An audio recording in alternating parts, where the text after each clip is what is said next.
CBS News Congressional Correspondent Scott MacFarlane joins us now from Capitol Hill. Hi there, Scott. So another stunning moment from the hearing was the testimony of an anonymous White House security official who actually listened to the communications between Vice President Mike Pence's Secret Service detail. Let's listen to some of that.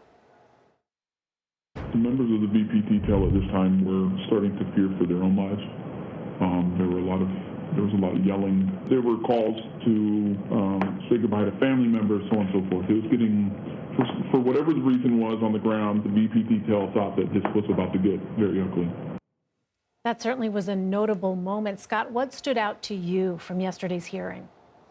Hey, Elaine and Christina, that certainly was the most visceral moment of the hearing, hearing this near-death experience for a sitting vice president and his Secret Service detail.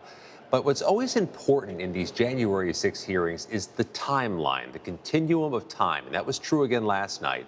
That wasn't happening in a vacuum, this threat on Mike Pence, this evacuation through a mob of Mike Pence. It was happening almost in coincidence, coinciding with former President Trump's 2:24 p.m. tweet, in which he said Mike Pence lacked courage. A tweet that the committee has argued fueled the fire and caused another surge in the mob.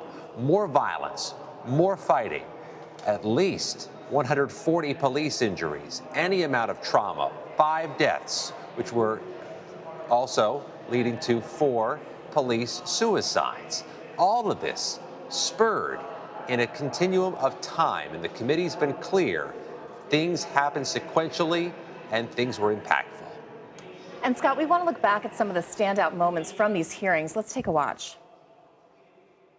Repeatedly told the president in no uncertain terms that I did not see evidence of fraud and that would have affected the outcome of the election.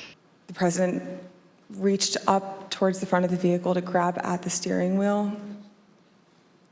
Mr. Engel grabbed his arm, said, "Sir, you need to take your hand off the steering wheel. We're going back to the West Wing. We're not going to the Capitol."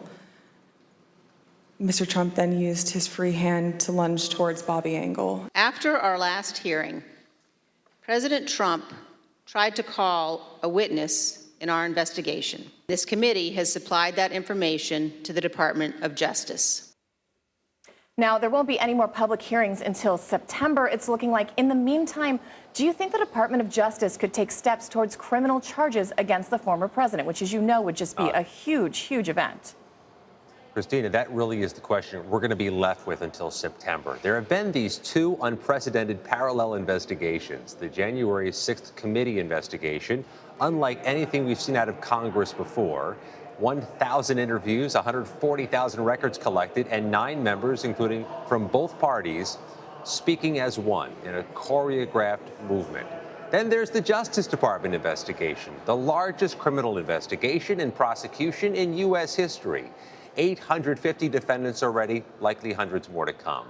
The big question until September, maybe after, do these 2 parallel investigations ever intersect? Does the Justice Department charge and prosecute anybody because of what the committee found, or does the committee explicitly ask the Justice Department to move on something they've found? That's a question we won't be able to answer in the coming weeks, but we can say this for certain. These 2 investigations are watching each other. The Justice Department is monitoring the committee, and the committee is certainly doing the same. Well, Scott, meantime, you are also following the trial of Steve Bannon, who did not take the stand, and his defense team did not call any witnesses. So could we get a verdict today?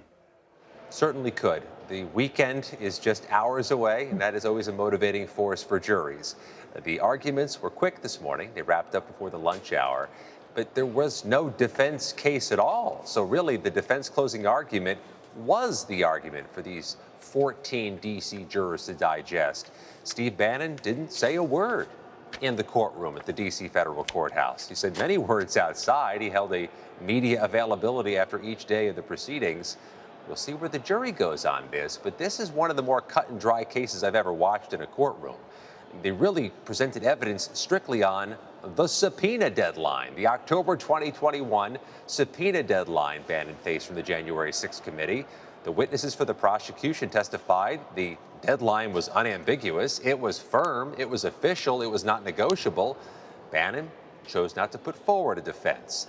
Everybody watching this verdict is also keeping an eye on other cases aligned with January 6th, and there's one big reason for that. Bannon argued his case should be delayed because of the publicity of this January 6th committee hearing. Other defendants are likely to do the same. In fact, some are doing the same. Just today, an accused Oath Keeper conspirator asked to have his trial delayed from September, arguing the publicity of the committee hearings and trials like Bannon happening in the shadow of the committee hearings. Let's see if the jury verdict changes those arguments at all.